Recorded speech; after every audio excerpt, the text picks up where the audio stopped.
ప్రధానంగా ఎవరు తాగుబోతులు ఎవరు అయినారు, తిరుగుబోతులు ఎవరు అయినారు. ఇంకా మామూలే తాగేటోడు తాగుతూనే ఉన్నాడు.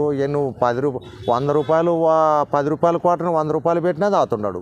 ఇప్పుడు చంద్రబాబు మద్యం ధరలు తగ్గిస్తూ ఉంటున్నారు. ఎవరు తగ్గిస్తే దాన్ని అందరూ తాగుతారా? మద్య నిషేధాన్ని నువ్వు తగ్గిస్తావు. 100 రూపాయలకు వచ్చే క్వార్టర్ 50 రూపాయలకు వస్తావు.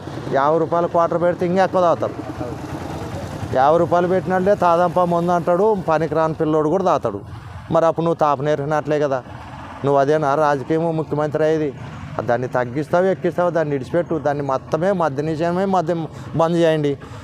ఉద్యోగాలు ఫ్యాక్టరీలు చేయండి. జగన్ మద్య నిషేధం చేస్తాను చేయలేదు కదా. చేయలేదంటే దాన్ని చేస్తే లో బడ్జెట్కి వస్తుంది. ఈ నవరత్నాలకి తక్కువ వస్తుంది కదా. మరి అంత ఆ మద్య నిషేధాన్ని అంతటి పెట్టినా కూడా 100 రూపాయల క్వార్టర్ని 300 అంటే కూడా దాన్ని అదే తెచ్చుకొని తాగుతారే.